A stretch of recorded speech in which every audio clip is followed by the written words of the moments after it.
Sorry about that. Jai Baba. Jai Baba, everyone. Jai Baba. How are you? Jai Baba. Everybody. Yeah, good. Good. Jai Baba. Thank you. Ashok, Jai Baba, everybody. and I'm going to hi Soma. Jai Baba. Jai Baba. Jai Baba Soma. Jai Baba Soma. Baba. Jai Baba. You can go ahead, Ashok. Yeah. Avatar Meher Baba ki jai. How to love God. To love God in the most practical way is to love our fellow beings. If we feel for others in the same way as we feel for our own dear ones, we love God. 1. If instead of seeing faults in others, we look within ourselves, we are loving God. 2. If instead of robbing others to help ourselves, we rob ourselves to help others, we are loving God. 3. If we suffer the suffering of others and feel happy in the happiness of others, we are loving God. 4. If instead of worrying over our own misfortunes, we think of ourselves more fortunate than many, many others, we are loving God. 5th. If we endure our lot with patience and contentment, accepting it as His will, we are loving God. 6. If we understand and feel that the greatest act of devotion and worship to God is not to hurt or harm any of His beings, we are loving God. To love God as He ought to be loved, we must live for God and die for God, knowing that the goal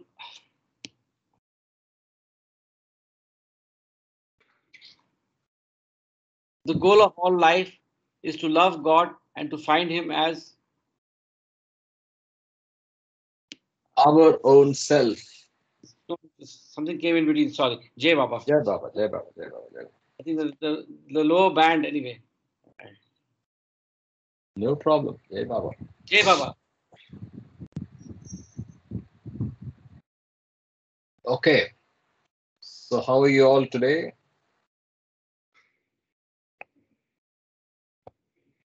Karthik, we all are fine. I wanted to share with All well. that video which I sent you.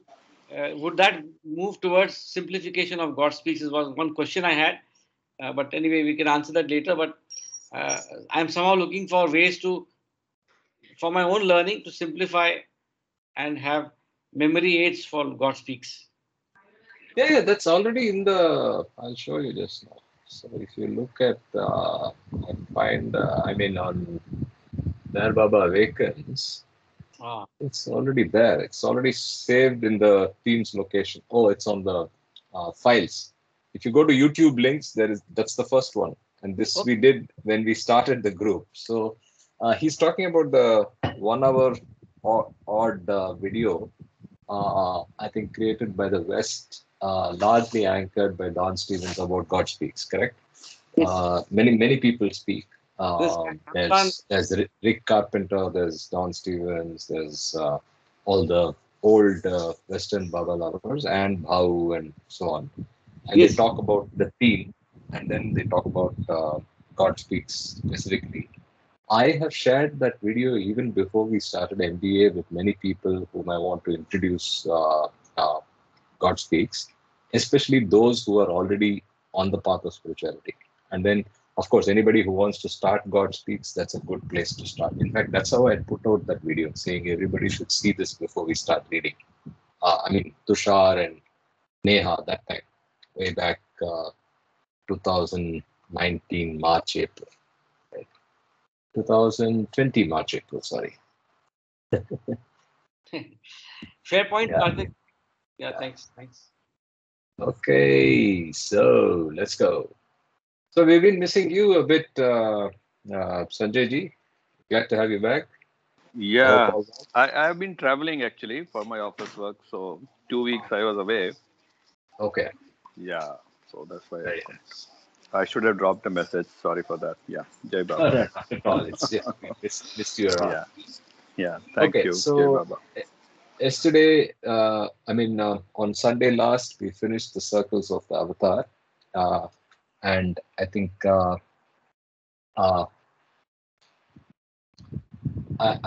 this is a way to go and consult and discuss and answer any questions that linger. Anybody has questions, we can take them up now, or we can continue reading and go on to Travail of the New Order. If you recollect, in the first time we read Discourses, we read this chapter as the first chapter because we felt that it was opportune. Anyway, before that, anything on? That was the first came to my mind also. Yeah. We started Discourses with this. Given peak of COVID, and lockdown, we thought it's a good way to start. Yeah. So anyway, that's an aside. Any thoughts or questions on Avatar, the circles, the man God, God man? I think we learned quite a bit in this round. We learned the numbers, we learned their roles, we learned about Yoga Samskaras, we learned about Vijnani Samskaras. So anything to discuss, this is the time. Else we can go to next aspect.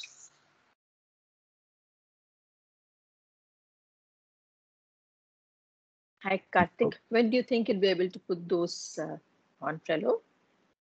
A video, yes. Really. Because I missed them.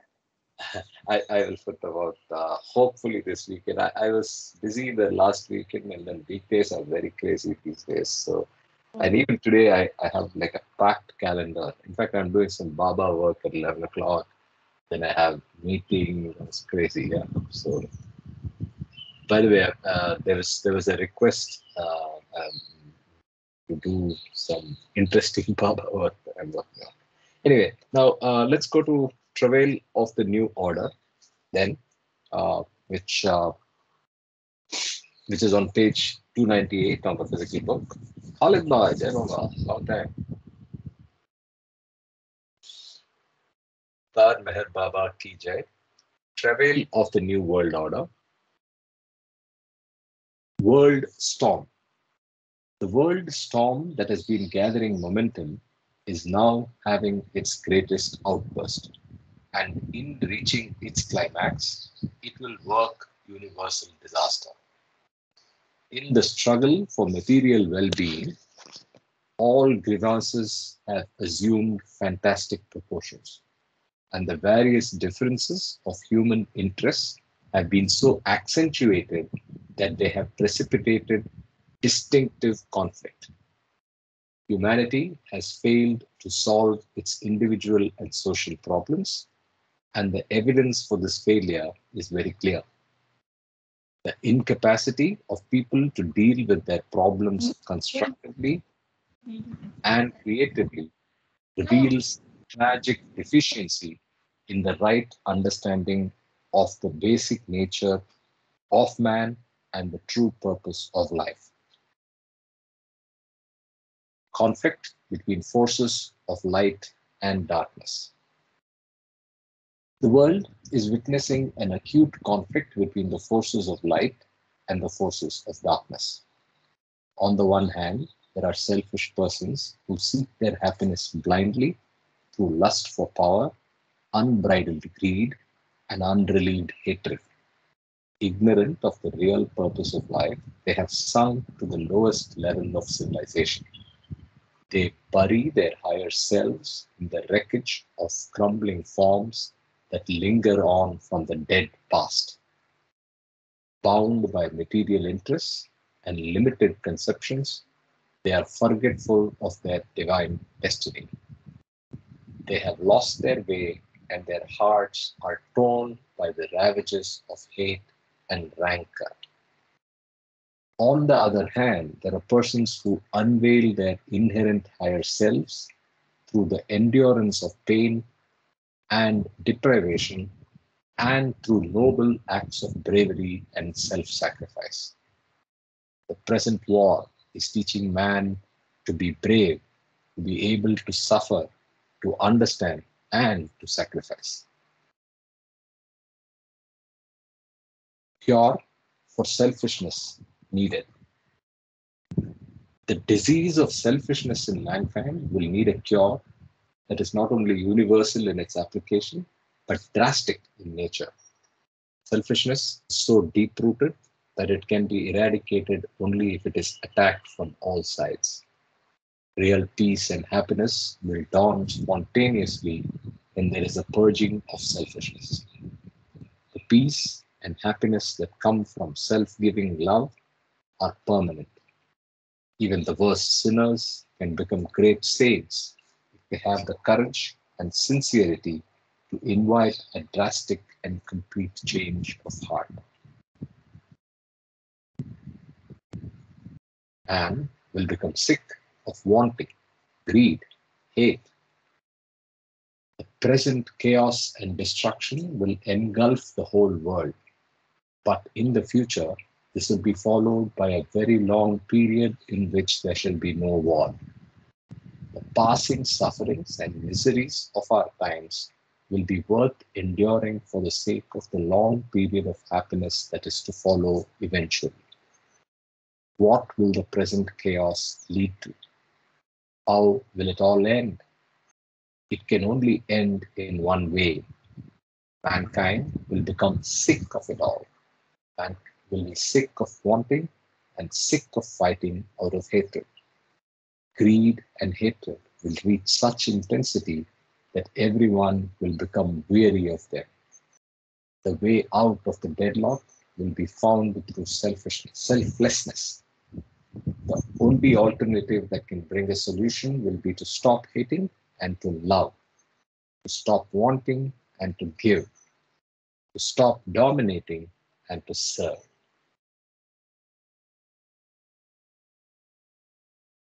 Suffering generates understanding.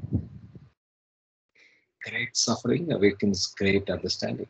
Supreme suffering fulfills its purpose and yields its true significance when it awakens an exhausted humanity and stirs within it a genuine longing for real understanding. Karthik, Yeah. can you go to the previous paragraph? The last sentence is profound, I think. The only alternative that can bring a solution will be to stop hating and to love, to stop wanting and to give, to stop dominating and to serve. Yes, indeed. That is the solution for all the problems we are facing. True. As I'm reading this, I'm reminded of how we felt last time, and is there a difference in how we're feeling this time, right? And then led me to think how people over the course of the years and decades would have been reading this, right? It's something that's around for 70 years or plus, around 70 years plus. So I think tragically, humanity has not changed, right? The actual variables, Baba, Jai Baba, thank you, Monica. The variables have changed, and the context has changed. The intensity has probably become more, but the core remains the same. We are still in a sort of travail, right? That's what I was thinking as I'm reading this. Mm. Yeah. I have a point to ponder. Can I? Sure. So basically, we are all passing through this travail, but the question is, it says it will end. In the previous paragraph, it says it will end at a particular point. So where is the end? That is a big question mark. I think we'll come to know, Ashok. When it comes to an end, we'll come to know. I don't know when, but for example, the pandemic, when it comes to an end in the whole world, I think we will know. I think it is going towards the downward trend. There are some hiccups are coming. Some waves are damping, ups and downs. So I have a feeling it's going to dampen further. It will continue. There are some, people who are protesting that they do not want to wear masks. They want individuality. All these things going on, and I think ultimately some perfect masters are working on this, and I think it's going to come to an end. Jai Baba. Jai Baba. So we will all know Ashok. Yeah. Yeah. The medicine will be stopped after the cure is achieved. Jai Baba. The purpose is achieved, rather. Yeah. Yeah. It's like a medicine. Yeah. Jai Baba. Right now we are in the bitterest part of the medicine right now. Still going on. Yeah. Yeah. Now it has become more political. Yeah. Jai Baba.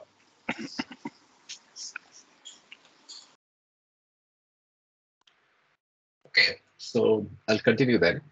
Suffering generates understanding. Great suffering awakens great understanding. Supreme suffering fulfills its purpose and yields its true significance when it awakens an exhausted humanity and stirs within it a genuine longing for real understanding. Unprecedented suffering leads to unprecedented spiritual growth. It contributes to the construction of life on the unshakable foundation of the truth. It is, it is now high time that universal suffering should hasten humanity to the turning point in its spiritual history. It is now high time that the very agonies of our times should become a medium for bringing a real understanding to human relationships.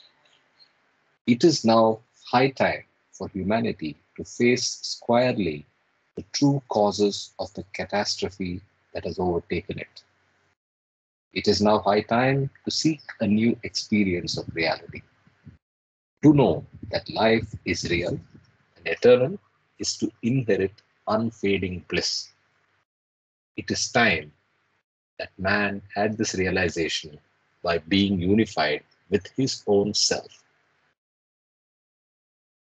Again, a lot of importance that Baba has given to suffering, which I think we have heard over and over again and experienced as well, I'm sure, in all our lives.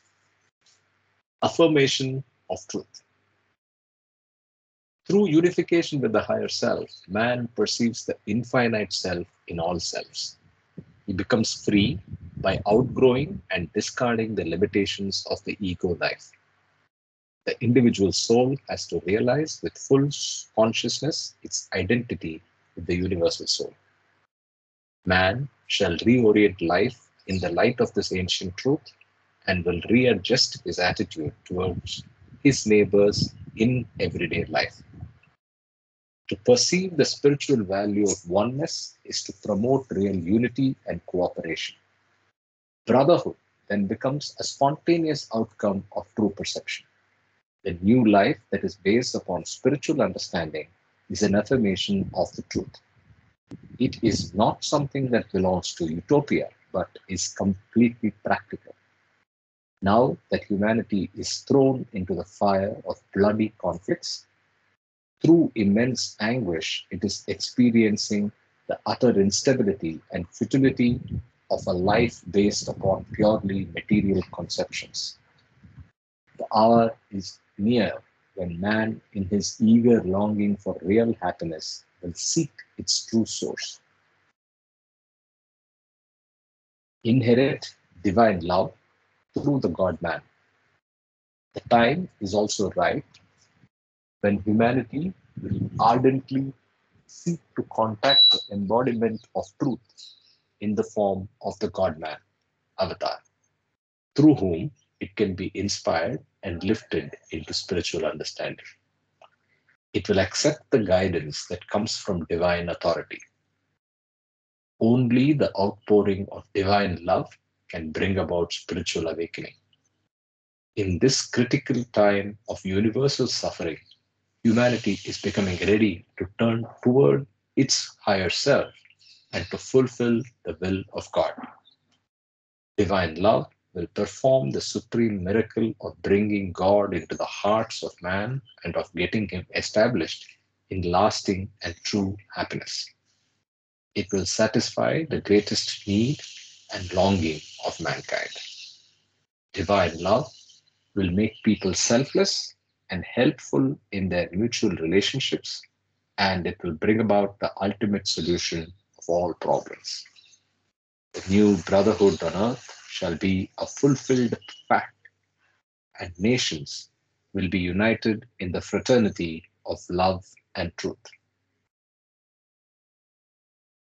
My existence is for this love and this truth. To suffering humanity, I say, have hope. I have come to help you in surrendering yourselves to the cause of God and in accepting His grace of love and truth. I have come to help you in winning the one victory of all victories, to win yourself.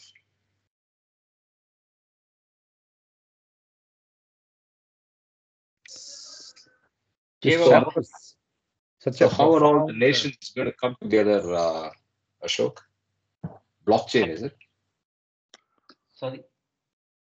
Come again. And I said, how are all the nations going to come together and become united and we become a utopia? Is it blockchain? Yes, I was thinking the same thing. The Oh, blockchain, really? really, trust me. One Okay, world, very nice. one world, one family. Probably a technology, maybe blockchain can bring the world together. And I think the last paragraph is very, very reassuring and also motivating to us to face our daily struggles, especially in this new world order. I think the new world order is a term which Baba also has used. Jai Baba. Kama, you've been quiet. Any summarization? Yeah, yeah, Jai Baba. I think I believe blockchain is not going to help because technology, anything that is man-made is artificial, and it might be a medium. As we know, everything has helped. Electricity has helped. Nuclear technology has helped, but it has two aspects. It is in the domain of duality. So it is dependent on the adoption of technology, how you use it, which has not been happening. We see that, but what I would like to emphasize in this chapter is one of the lines was to know that it is now high time to seek a new experience of reality, to know that life is real and eternal is to inherit unfading bliss. It is time that man had this realization by being unified with his own self. And again, he says, have hope. I have come to help you in surrendering yourselves to the cause of God and in accepting his grace of love and truth. I have come to help you in winning the one victory of all victories, to win yourself. And also, when Ashok read that how to love God, the eighth postulate also talks about unifying with the self. So, and again, we see throughout God speaks, or especially discourses, subliminally, the focus is on the self, which is the formless aspect of God, which came first. And then Baba here is saying, as a drop soul, I, and we know the definition of the avatar.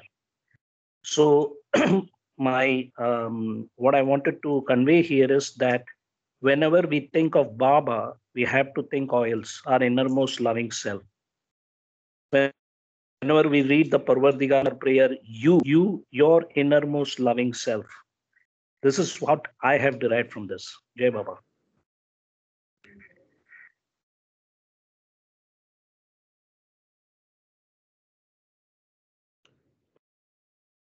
Agreed. Any other insights, comments?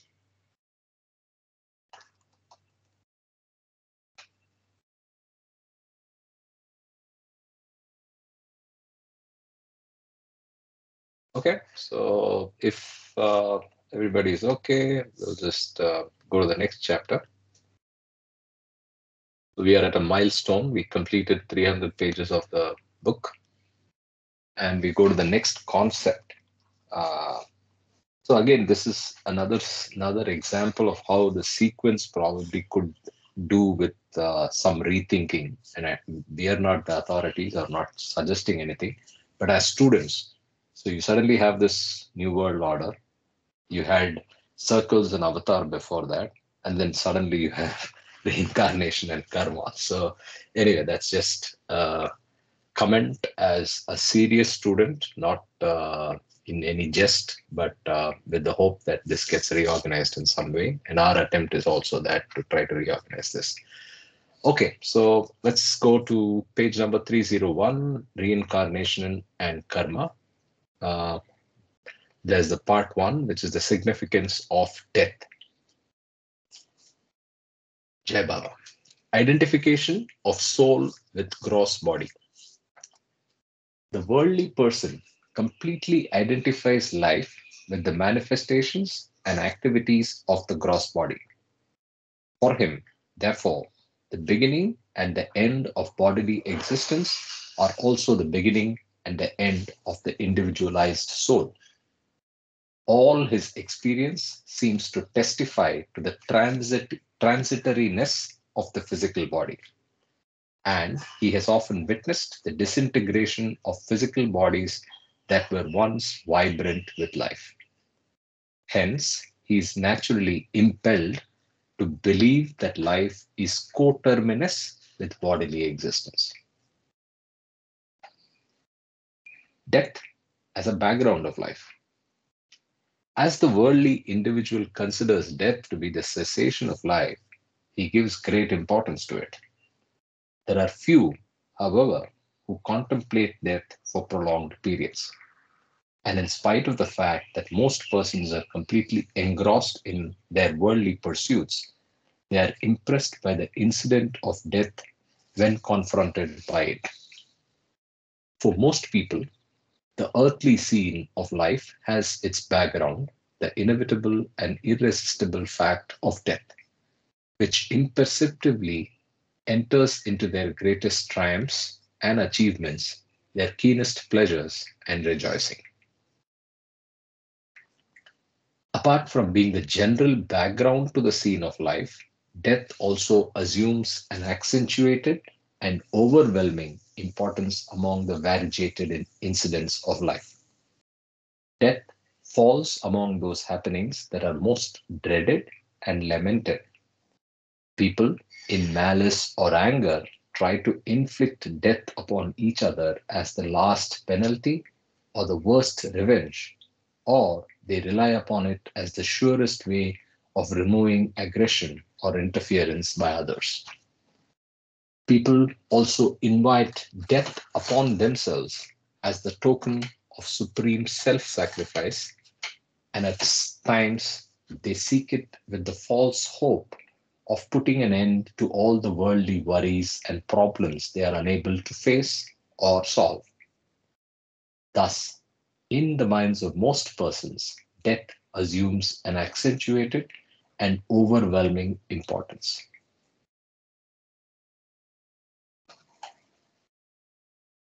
I have a question here. How, though death is a overwhelming presence, I have noticed that, and I've read, I'm sure you have as well, that we come across in our daily rigor of life, we kind of have a tendency to forget the mortality and forget the death, right?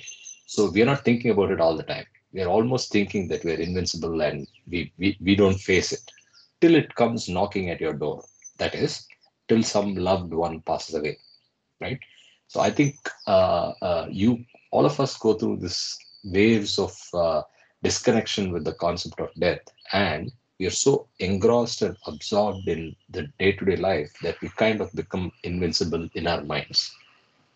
And I think this has been referred to even in our spiritual texts. So just wanted to make that point, though Baba says it's an overwhelming presence, it's quite often the other way as well, in the sense that we, in our false identification, we completely forget the true nature and believe that we are invincible. Do people agree? I think, Yeah, I may add some of my thoughts. Yeah, we agree with what you said, but on this, when you read this, somehow my mind again went to the supplement 19 of God Speaks on page 238. So, I also had passed through the tragedy of losing my mother. But I think a valid point made there and in other descriptions of about God speaks is that there's only one real birth and one real death, and it's only the body is dropped in its reincarnation, the various reincarnations. So, of course, we all get affected by the death of our loved ones because we are emotionally attached. But I think the solace is that this is only a part of a journey. So it's just a change of form from one costume to another. That's the only thought that came to my mind. I hope it's relevant. Jai Baba. Jay Baba, I have two comments to make. One is, I think, answering your question. When you read Conditions of Happiness, there is a section on Shamshan Bhumi Vairagya, Tivra Vairagya, and Purna Vairagya. I think that will explain exactly what you're asking. Second thing is, Osho had a beautiful saying, that your question was very valid. Why is it that when we are alive, we feel immortal, even though we know that everybody dies? That is because before we know about God speaks, we understand that all these three bodies are just mediums, that they are not the self. So what Osho said was, look, it is the self, the real I self, the divine ego, or our innermost loving self, is what is telling you that you're immortal. It is an unconscious communication to us about our immortality, and that is why you have that feeling, hey, I'm alive, I'm not dead. So I thought that was the most beautiful explanation, because I always used to wonder this duality. On one side, that when you're alive, breathing and awake, you feel immortal, but only when you see a dead body, you say, okay, that guy died, but I'm still alive. I think this is again the experience of Ramana Maharshi, when at the age of 16, he had this fear of death, and that whole story.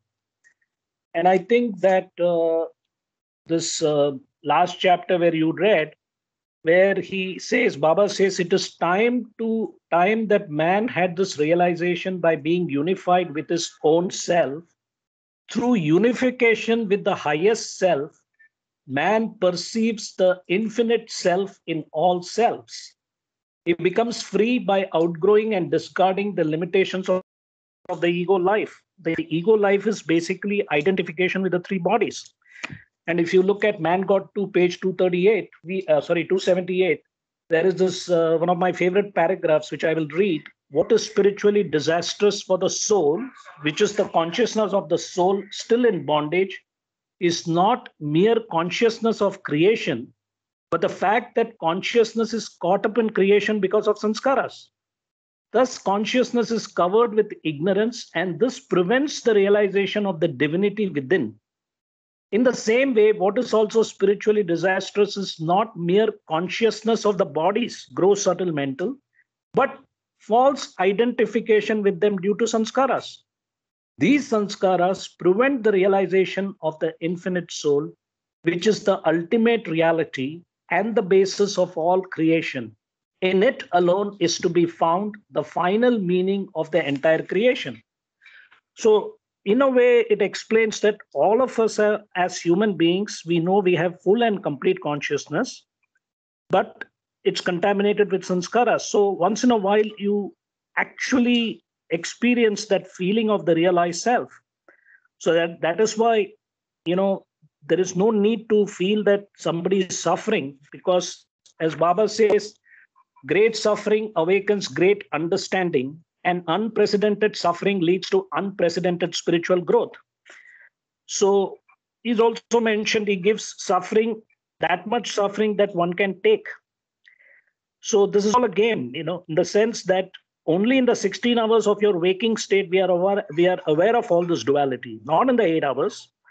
So we are already off to the races. Jai Baba. Very interesting point. So the immortality is glimpses of oils. Okay. So there's a false identification within the false identification. Yes, Sunil.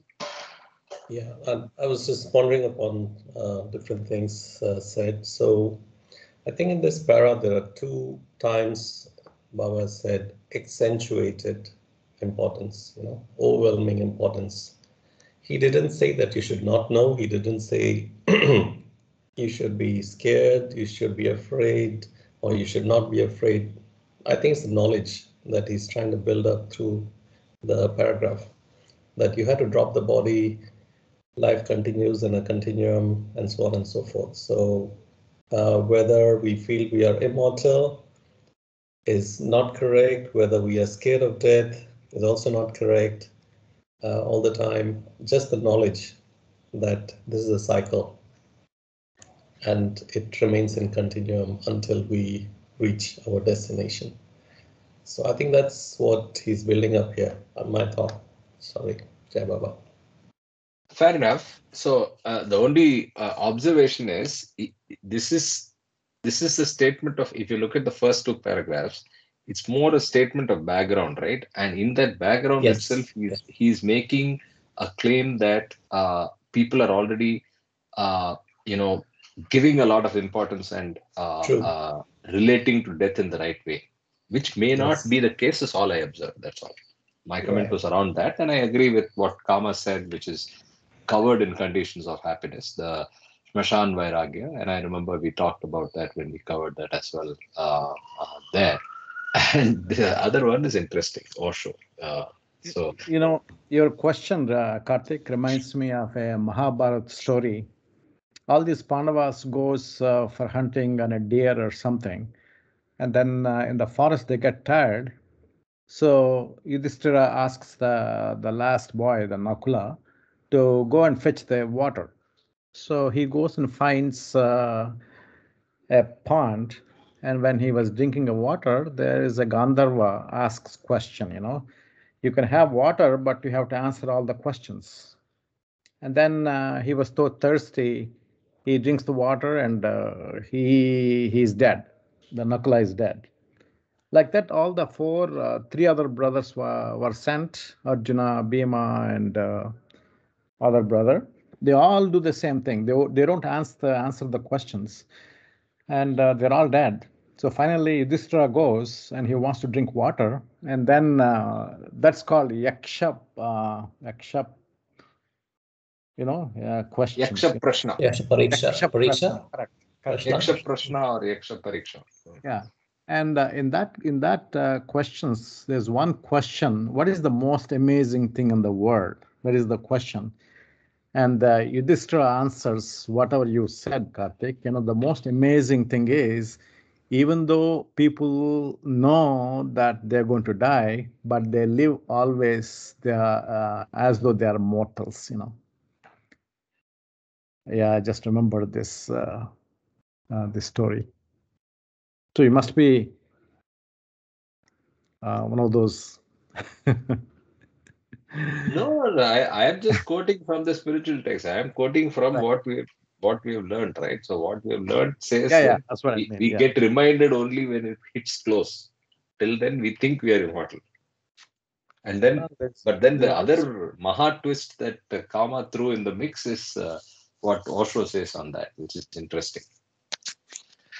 Which is the inner voice that's telling us that, hey, you are actually immortal. And then we take that wrongly and assume that we're not going to die in this birth. Yeah, that's a good point Kama raised. Yeah.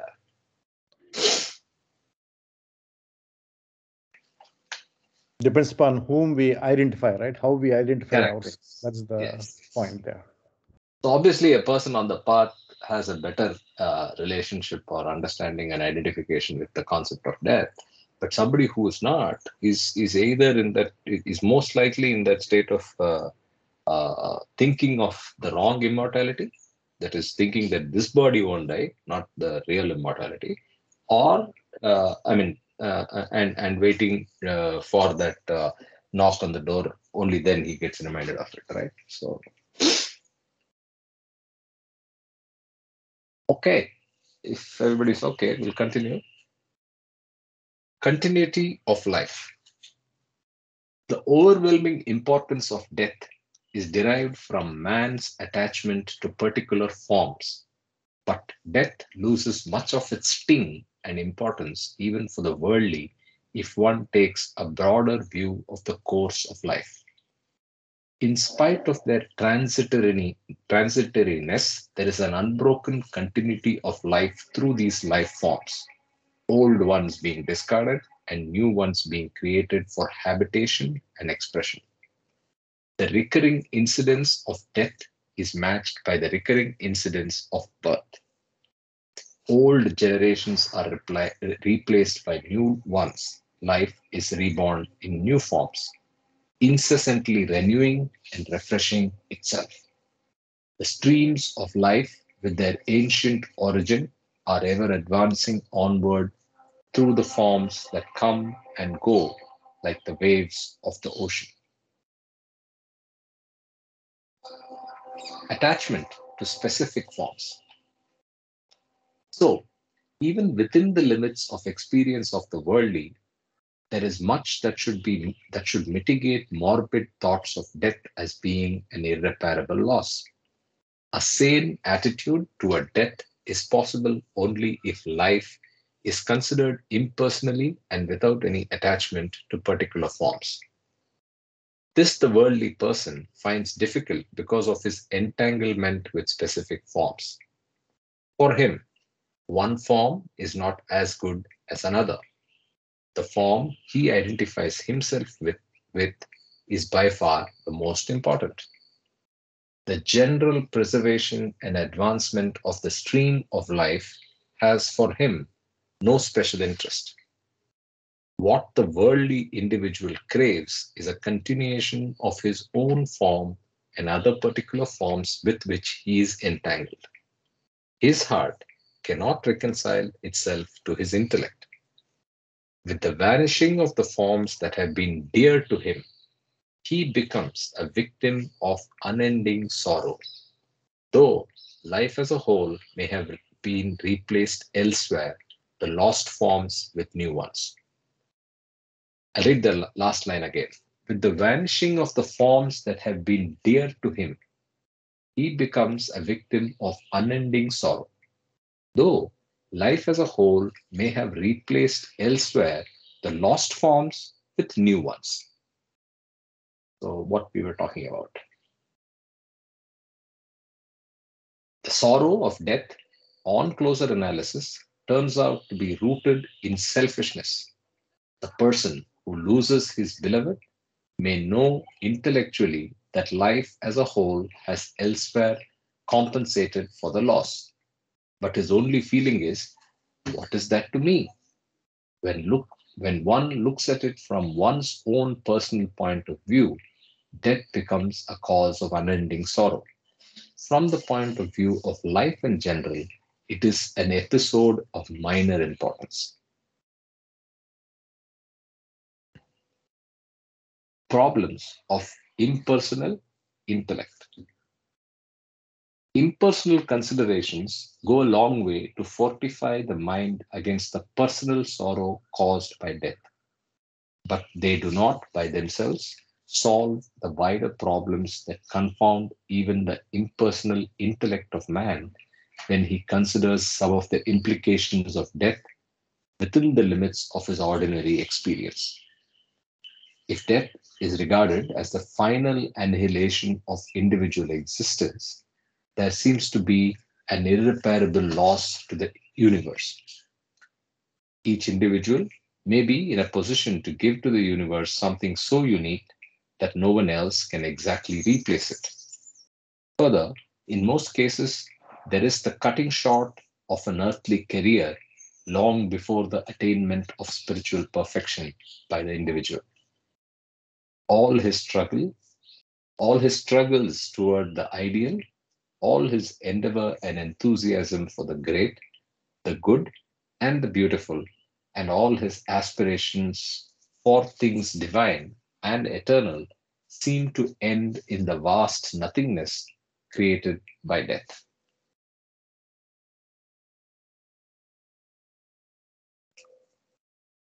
Conflict between intellect and intuition. The implications in assuming death to be the termination of individual existence run counter to the ineradicable expectations based upon rationalized intuition. I'll read again. The implications in assuming death to be the termination of individual existence run counter to the ineradicable expectations based upon rationalized intuition. A conflict usually arises between the claims of intuition and the conclusions of impure intellect, which assumes death to be the termination of individual existence. Such conflict is often a beginning of pure thinking, which immediately seriously challenges the usually accepted belief that death is the real termination of individual existence. Death, as an extinction of life, can never be wholly acceptable to the spiritual aspirations of man. Therefore, belief in the immortality of the individualized soul is often accepted by the human mind without much resistance, even in the absence of direct, supersensible knowledge about the existence of life after death. Karthik, I'm still confused with the first sentence. Yeah, what does it mean? The implications in assuming death to be termination of individual existence. So so here we are getting very close to what Osho said. Okay, what Kaba was bringing up. What he's saying is very, very interesting. Implications in assuming death to be the termination of individual existence is what is in our head. Okay, but it is running counter to the actual intuition that's telling us that that is not the case. So our intuition tells us that it's not the case, but the impure intellect, which assumes death to be the termination, often wins, always wins, unless you are deeply spiritual, right? But he also continues, saying that such conflict is often a beginning of pure thinking, which immediately seriously challenges the usually accepted belief that death is the real termination of individual existence. And that so is this intuition is ego self, or our belief that we are whatever we are, body. I feel once a person dies and that's about it. He won't be back anymore. Let's say I am dead, okay? I don't think you guys can ever see Ravi again.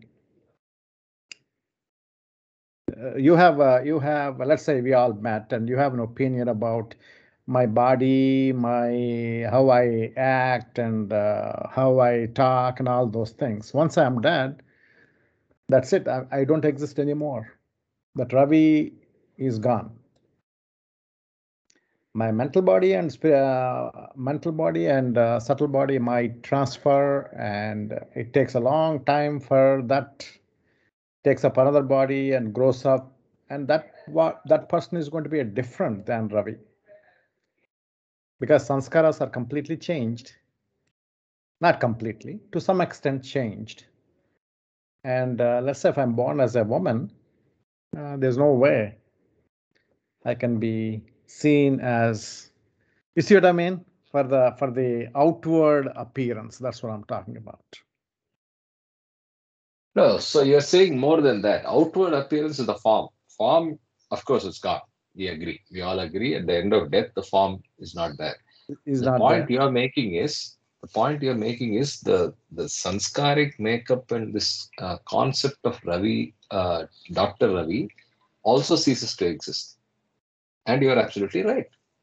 So sanskars keep changing, right?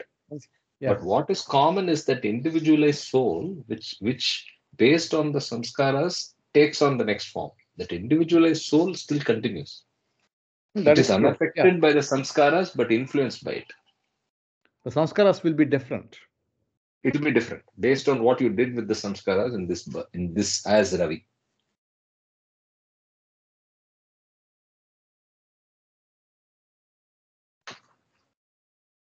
Yeah, Does that make sense?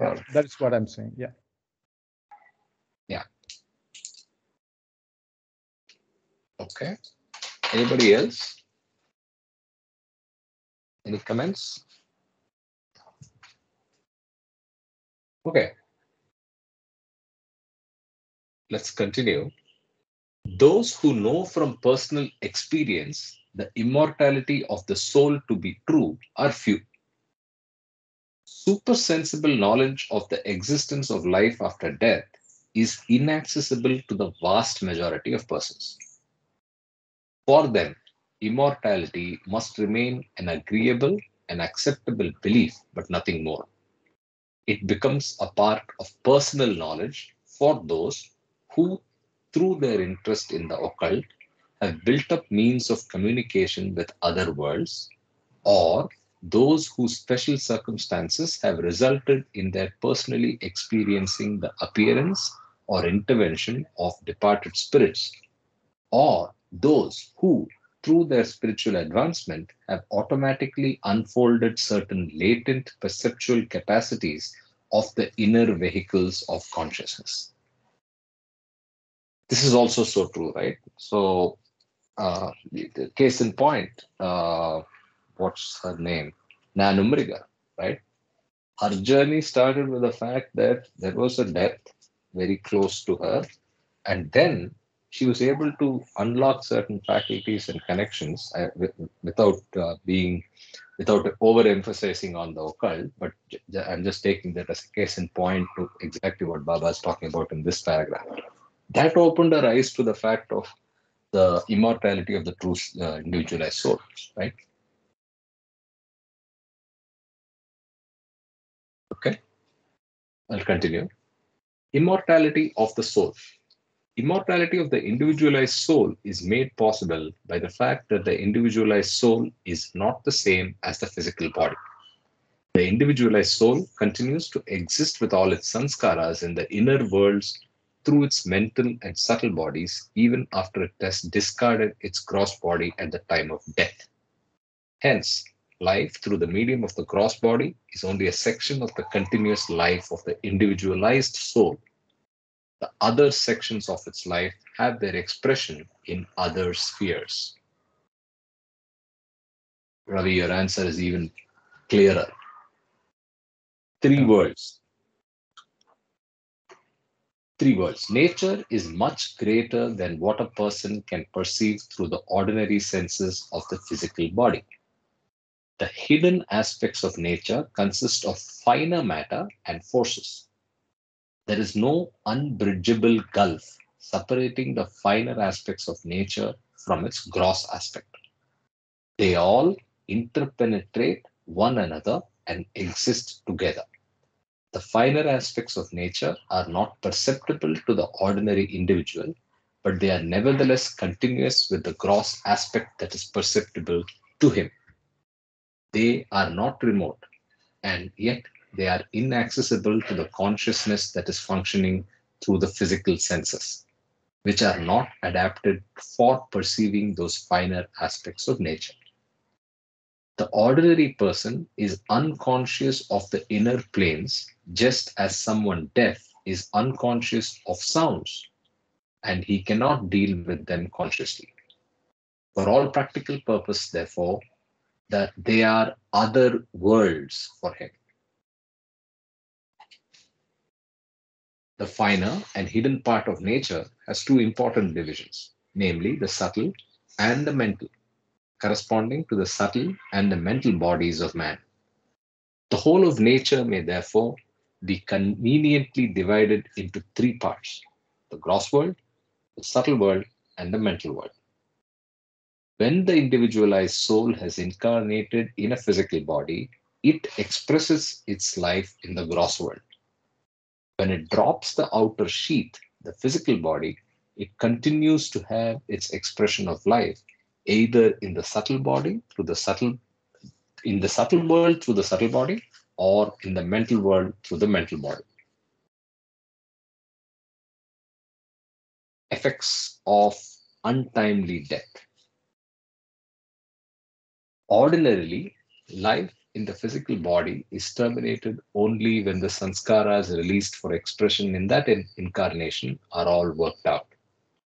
In some exceptional cases, the soul gives up its gross body before the working out of these sanskaras is completed.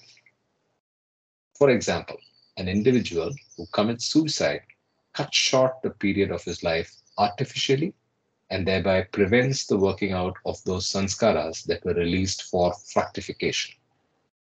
When, due to untimely death, the sanskaras released for fructification are withheld from expression, the discarnate soul remains subject to the propelling force of these sanskaras even after the physical body has been discarded. The momentum of the sanskaras that were prevented from being worked out is retained even in life after death, with the result that the departed spirit greatly desires the things of the gross world. Irresistible impulsion. In such cases, the discarnate soul experiences an irresistible impulsion toward the gross world and craves gross objects so badly that it seeks gratification of its desire through the gross bodies of those souls still incarnate. Thus, for example, the discarnate soul may want so much to drink alcohol that it takes to unnatural methods of gratifying the craving. It awaits its opportunity. When it finds someone who is a suitable medium drinking alcohol in the gross world, the spirit satisfies its own desire through that person by possessing his physical body. In the same way, if it wants to experience the gross manifestations of crude anger, it does so through someone in the gross world who's feeling angry. I think I just understood what happens to me when I go near a bar. So it's some other medium, not me. Some other uh, uh, individualized soul that committed suicide. So sorry for it. Are you serious?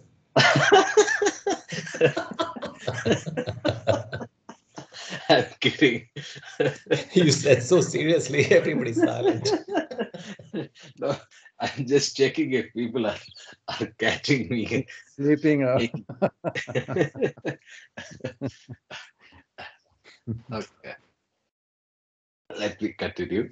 Such souls are constantly waiting to harass incarnate persons with similar sanskaras, and they try to maintain their contact with the gross world through others as long as possible.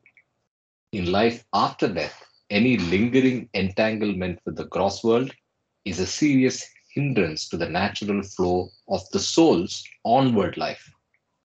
Those who are subject to this precarious condition must be looked upon as particularly unfortunate, since they invite upon themselves and others much unnecessary suffering by seeking unnatural gratification of coarser desires through others who are still incarnate. Compared with these unfortunate souls, the posthumous life of other souls is much smoother.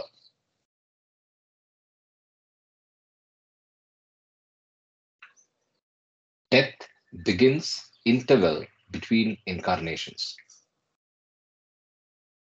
In normal cases, death occurs when all the sanskaras seeking fructification are worked out. When the soul drops its physical body, it is completely severed from, yeah. I think I've been always wondered about this. The previous sentence you spoke, can anybody throw light on that?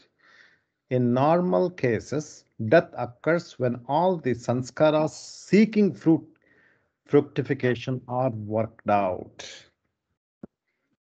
So there is a sanchita karma and there is a prarabdha karma, right? The prarabdha karma is the karma that we are experiencing now. Sanchita karma is that is in the backpack that we have been carrying. So this has always been my question in my mind, why, which are considered as sanchita karma, which are considered as prarabdha karma. I think those that are suitable to the present life, those are the sanskaras, I think, that seeking fructification. Maybe anybody can help me with more explaining about this sentence. Ravi. Yeah. See, I think we can also take the example. See, Baba came in the human body for a specific purpose. I mean, he had for redemption of humanity and many other things. So, and when his work was done, he dropped his body. So, I think in normal cases, death occurs when all the sanskaras seeking fructification are worked out.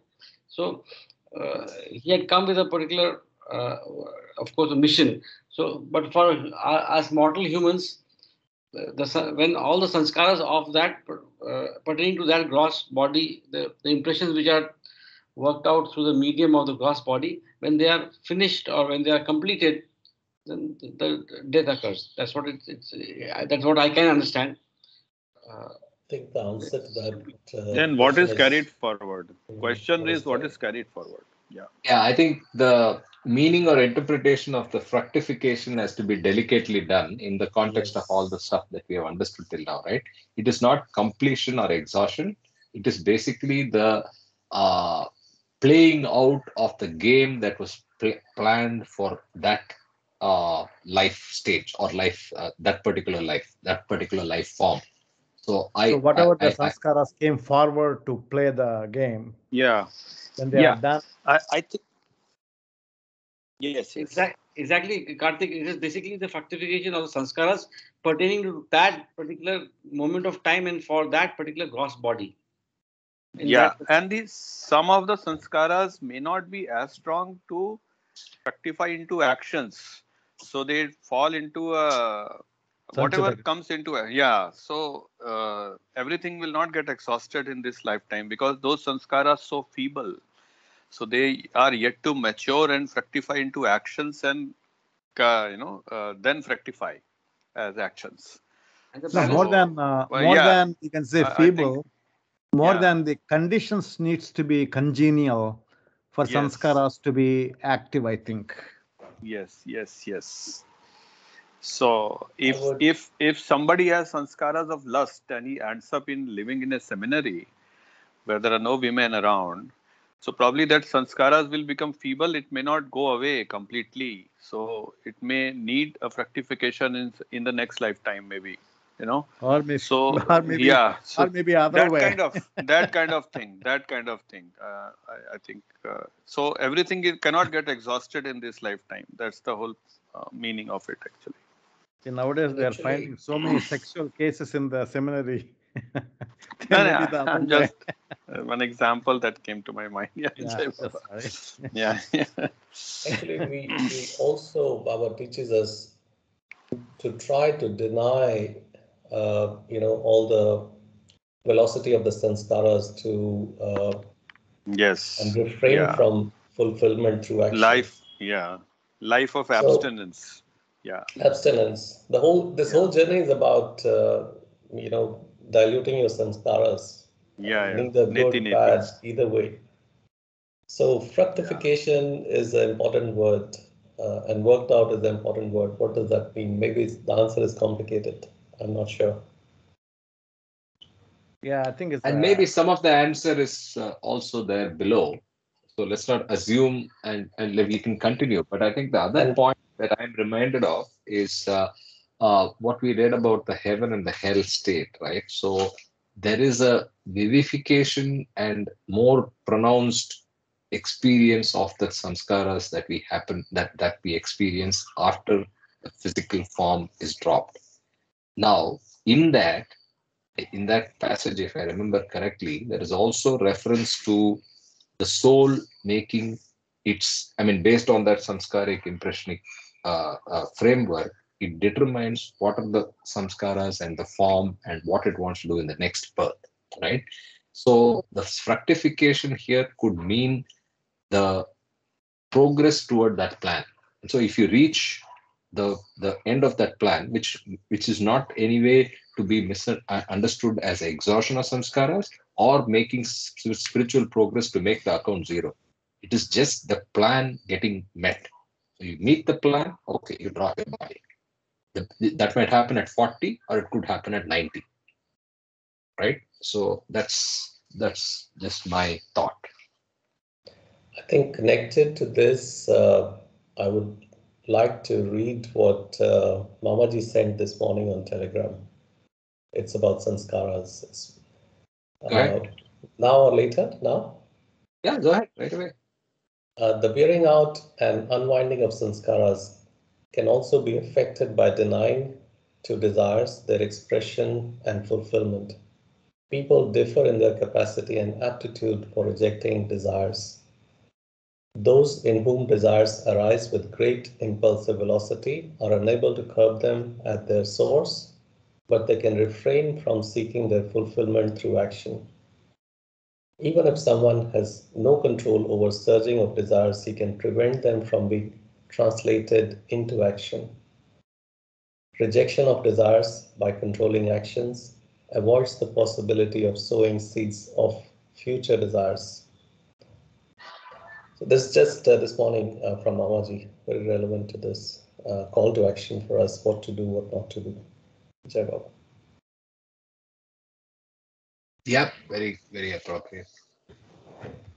And wearing of sanskaras will be your own efforts, and also the effort or the grace of the master that you will come across on the way. So whatever is written off is also your effort and the grace. So yeah, grace. It's not everything is not in your own hands also. Yeah. Right. And that kept reminding me something Nomita told me this week. This lady who used to feed the dogs in Baba's in Mehrabad. I can't remember her name now. So she had blisters on her body and Mansari. When she came to Baba, she had blisters on her body, and Baba told her, "Can I cure you?" She said, "No, I don't need it." Then she somehow got cured in a week or so. And when she came back to Baba, she saw blisters on Baba's hands.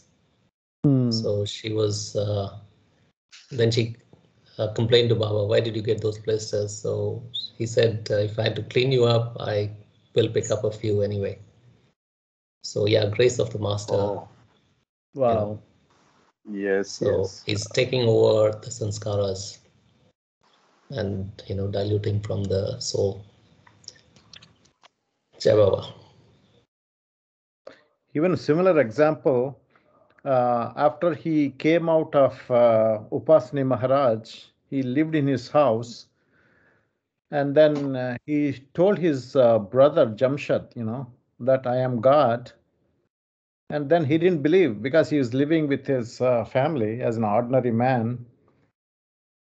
And then Jamshad says, why don't you put what is that, the camphor in my hand and do arati to the god, and I should not get any burnt. And then he does so, but Baba being there, he had to take that lot of pain that Jamshad was going through while he was doing this. He didn't get any pain. Finally, Jamshad had to be hospitalized, and Baba had to suffer a lot because of that. I heard that story as well. So basically, what I take from here is any sanskaric action, any action that we do, there's no release. That is the nature, the way it's defined. So either God gets the pain or you get the pain. If he gives you the grace, he will take over the pain. But he suffers for you then.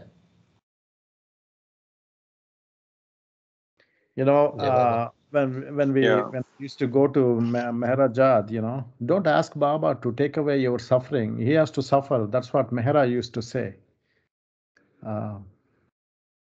Yes. I didn't understand at that time. But it makes sense. Yeah. Ultimately, what is in our hand is not to create more sanskaras. For that, we should always remain focused. That's all is in our hand. Yeah. Rest is Jai Baba. Jai Baba.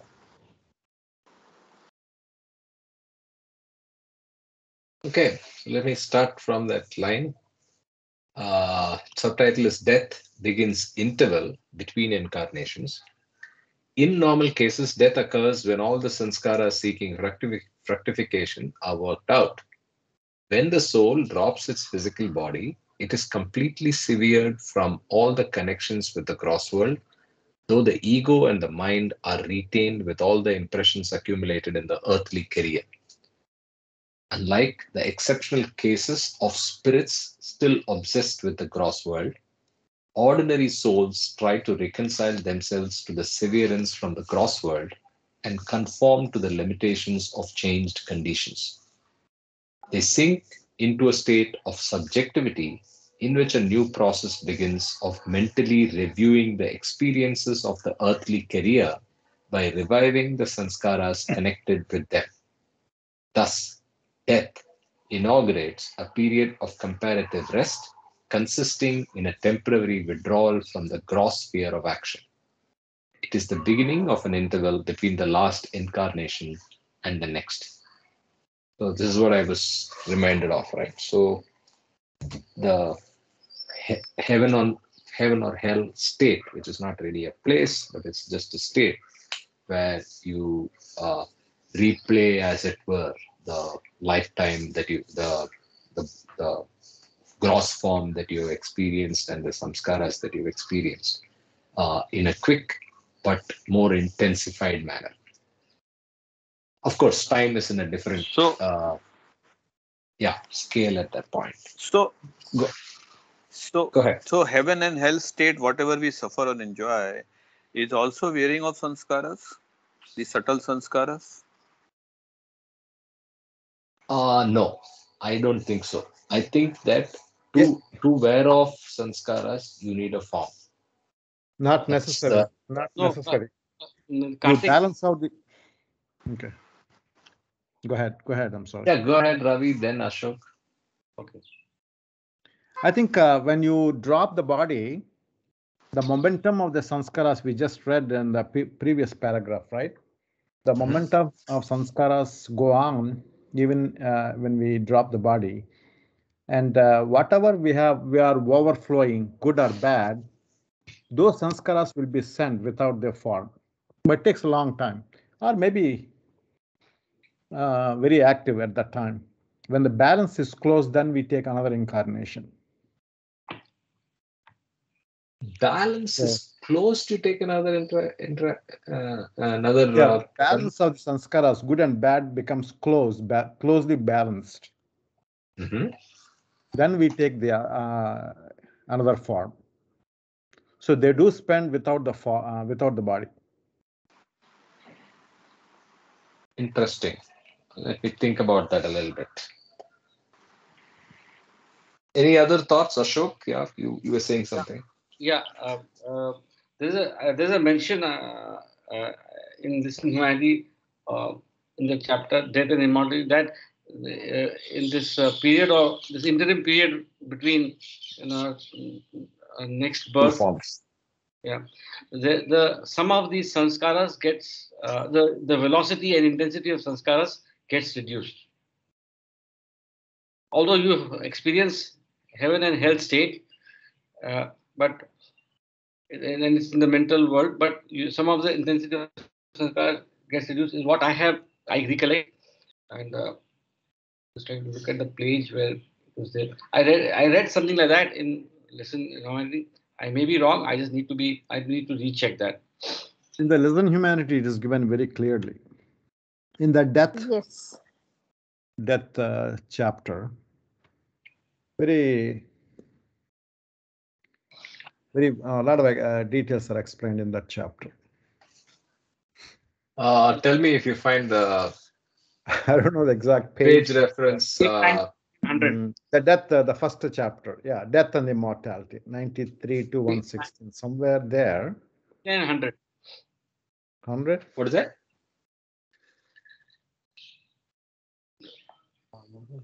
This is about suicide. What type of death? Maybe you can. Jai Baba, my understanding is I'm in a train, so let me tell you that heaven and hell state is basically when the body drops.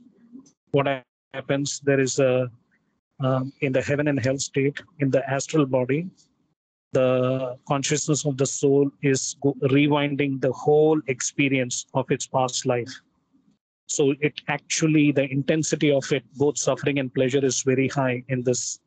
So you're going through a recapitulation, like an employee appraisal, so that the consciousness of the soul will be ready to prepare for the next body, next form.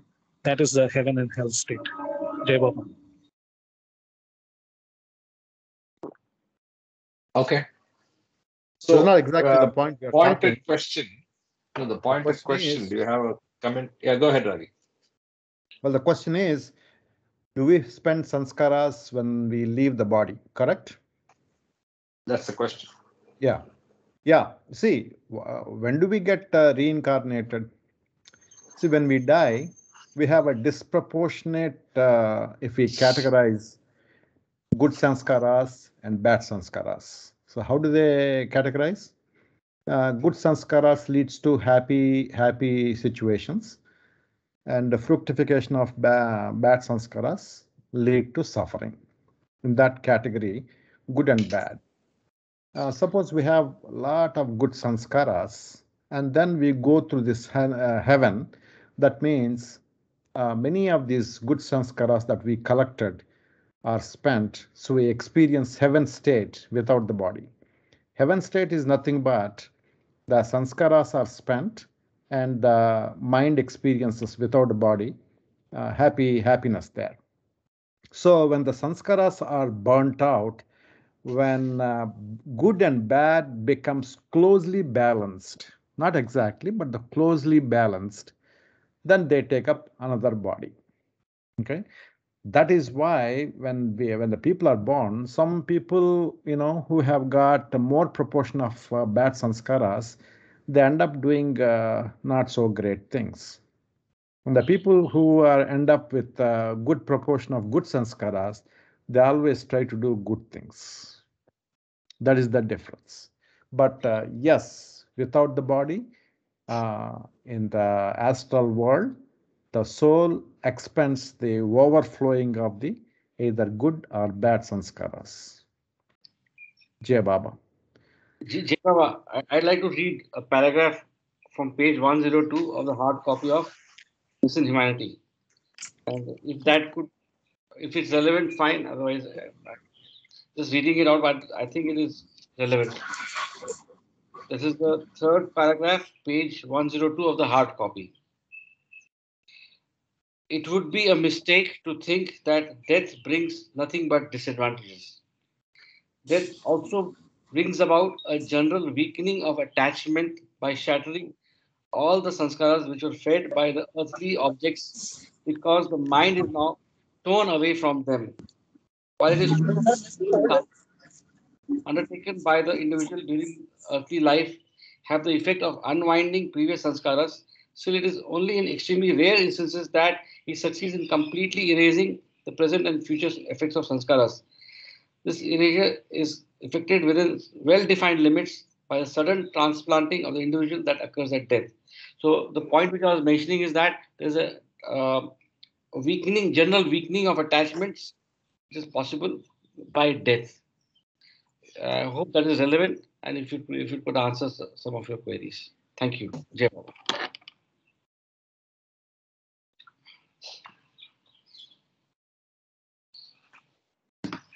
I mean, we have to search this. Maybe tomorrow I can look it up and bring it up tomorrow. Sure. I think another hint or another pointer to the fact that samskaras probably are being expended, neutralized, weakened. No, I'm not sure of the weakened part yet. Okay, so I'm still trying to answer Ravi's question. So I think one more hint in favor of that, in what Ravi's position is the fact that these forms that have committed suicide trouble me. The fact that they're troubling me is because they're enjoying the alcohol that I'm having, which means they're sorting their samskaras through me, right? So that's another hint that suggests that yes, even after the body is dropped, you can do it, but only in cases of an unnatural death, or is it even in the case of that normal fructification of sanskaras and the body getting dropped, do you continue to expend and work on your samskaras? I'm not sure. I think look forward to your research, Ravi, if you're able to get some more out. And I, I think I saw Sure. Kama also unmute, but I don't know if he had something to say. Just one point here, Karthik, before Kama. Exactly that point I was thinking about just now. And it's also related to another point that Raviji asked about sanskaras, fructification that are worked out, and so on and so forth. So that sentence is about in the para of effect of untimely death. So, for example, an individual who commits suicide cuts short the period of his life artificially and thereby prevents the working out of these sanskaras that were released for fructification. So there's a bunch of sanskaras that is released for fructification in a particular lifetime. Yeah, correct. See, it's like a syllabus. You have your plan 5. You have this plan. You got to release it and experience those sanskaras to fructification. Either fructification may mean you dissolve them, you experience them, or you deny them, but there's a course to complete in a lifetime. And if you don't complete it, then something happens, or if you complete it, then maybe next life you don't carry so many. So there's a plan for you in every lifetime, it seems. Jai Baba. looks like you're also troubled by these souls sometimes. Frequently nowadays. May Baba help me. Yeah, Kama, you're saying something.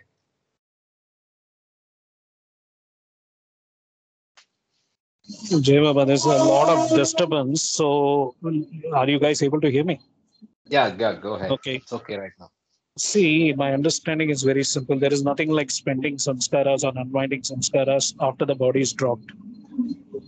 The sanskaras, the human being goes through spending and unwinding sanskaras in the human body. Once the body is dropped, as it says, gross body gets dropped, subtle body goes away, and after 13 days, the mental body leaves.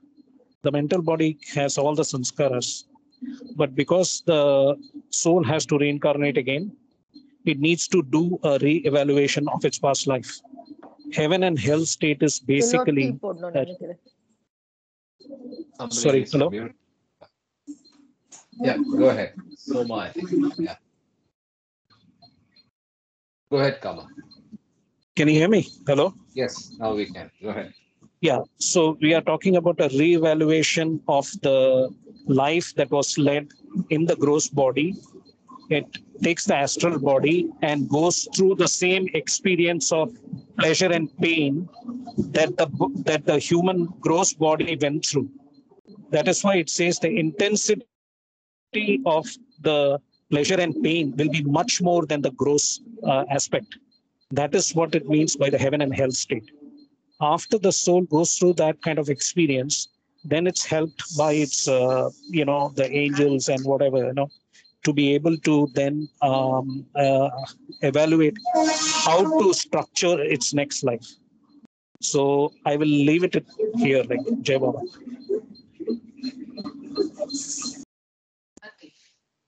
Okay. I think that's the position I was at too. Yeah, Ravi, feel free to do some more research, and if you find the time, and if we can discuss this further before we continue. I'm sure whatever I read, I don't remember exactly where I read. This is small booklets that what is the Pune Center Baba Ramakrishnan published. A lot of small booklets. Advancing streams of life. I think that was the book. Is that the book? Advancing stream of life. I think that's a fantastic booklet. For those of you who saw Mamaji's talk to Bombay group, he refers to that book, and that's the book I gave him. In fact, I give that to people. I have multiple copies between me and Sujini, just to give people who are on the path but want to understand what Baba's message is. That's a good way of starting people onto Baba. Advancing stream of life, and that's the inspiration for the Teams chat title also. If you notice the Teams chat chat message group that we have, I've called it Advancing Stream, as inspired from that booklet. It's a book actually. It's a small book, but yeah, it's a very nice one.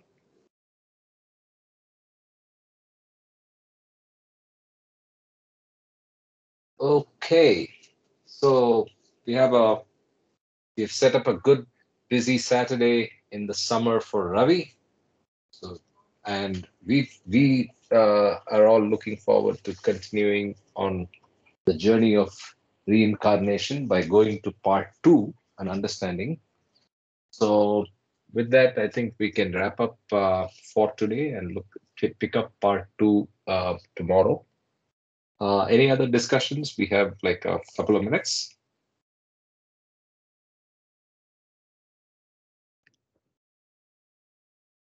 No, so very good. We'll wrap up ahead of time.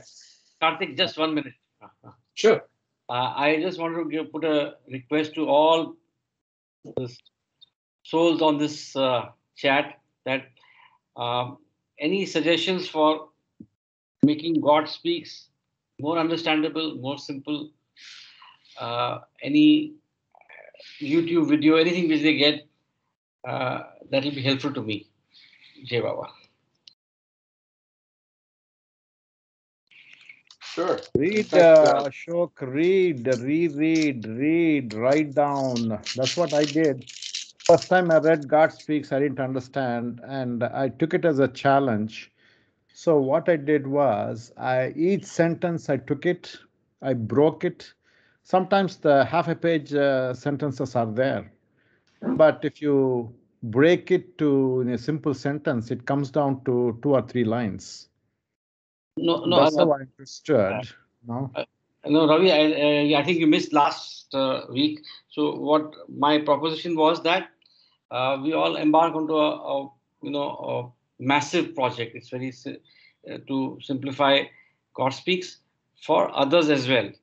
So sort of a path to simplification. Of course, a monumental text like God speaks, and to simplify it is itself a monumental task.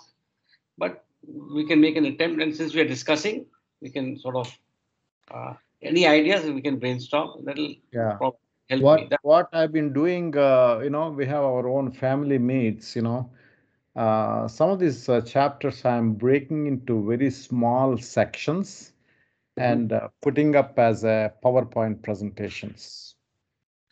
Just like what I showed you about the God realization and mukti a few weeks ago.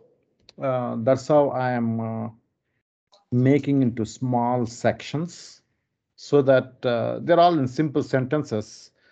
Maybe if you go through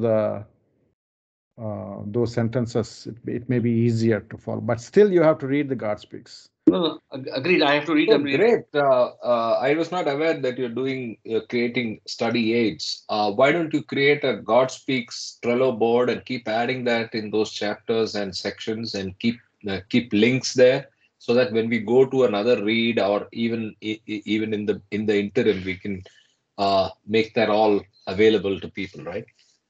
Yeah, I can do that. Talk about that. Actually, I have even presented. Remember when nobody was there? Very few of us were reading God Speaks, repeated the God Speaks. I presented one on the evolution species. Sanjay, yes, do you remember? I remember. Stones, and I was showing all the metals and all that evolution stuff. Of form. Yes. Like that. Yeah. Here and there, I'm making blogs. Maybe I should continue to do throughout and make one big series of God Speaks. That's very helpful, Raviji. Yeah. The last one that you presented, I missed. Is it somewhere in No, our it's common not yet domain? out there. You have to send the deck. It was very important. Thanks for bringing that up, Sunil. I think it just got missed. Please send that to us. The stages of the Nirvana, Nirvikalpa Samadhi, and Mukti and God realization, right? Mukti yes, and God that was the realization. title. Yeah. Yeah. Yeah. What did you say? Ravijit, Yeah. sorry, thanks for your effort, and everybody can contribute for others to understand. But in my humble opinion, understanding God speaks is your own effort actually. Yeah. Like 90% will be only your effort. Nobody can make you understand God speaks. Of course, it can help a bit if somebody explains. It's good to have a buddy or a guide to understand God speaks, but it is There's only your one own. person. There's only one Yeah, person who can help you there. There's only one person, right? Who can help you. that Yeah, that's only yourself. Baba. That is Navtal. Yes. That's OALS. my take on this actually. It cannot be No, like but yeah. I'll rephrase that, Sanjay ji. So if you look at what if where we started, all of us were, at least I'll speak for myself, I was always overawed by God speaks. I was scared of it.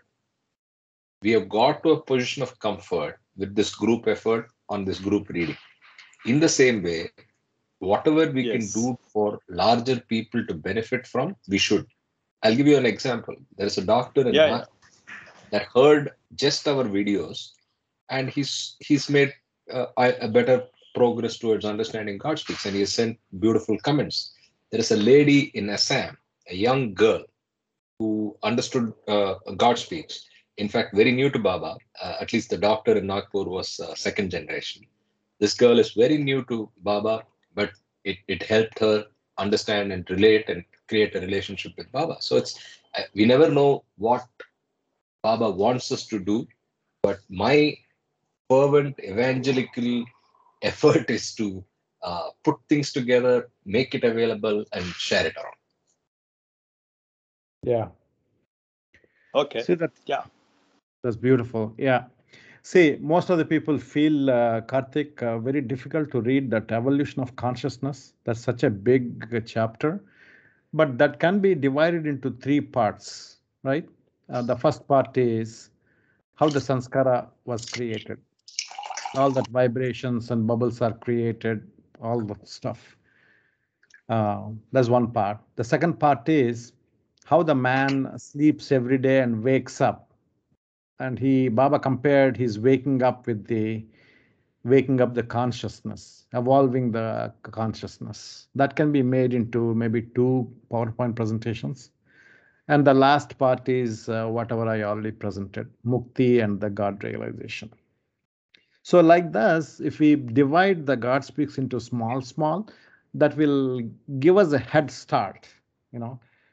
Okay, this chapter belongs to this. Now we got the gist of it. Now they have to read the chapter, then they will understand the whole thing.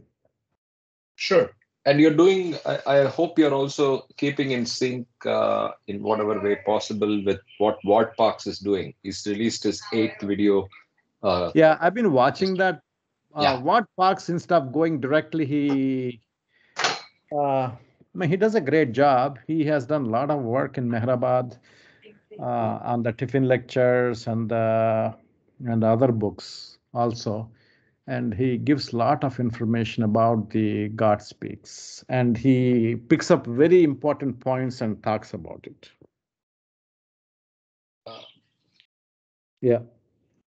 And there are different ways of understanding God speaks. But basically, what we want to help people is, let us say, if they watched this Mukti and God realization, when they read the book, they should have a clear understanding of what is Mukti and what is God realization. If you just read the God speaks, it's really very confusing. But that's how our effort should be that way. Then it will be very helpful to a lot of people. Karthik, my final remarks, before we sign off, is that, I echo what you said, that if we can, make a body of, tools, techniques, and knowledge, so that the next person reading God Speaks finds it a little easier than what we went through. That was the intention of my communication. That's all, and I echo what you said. So, Jai Baba.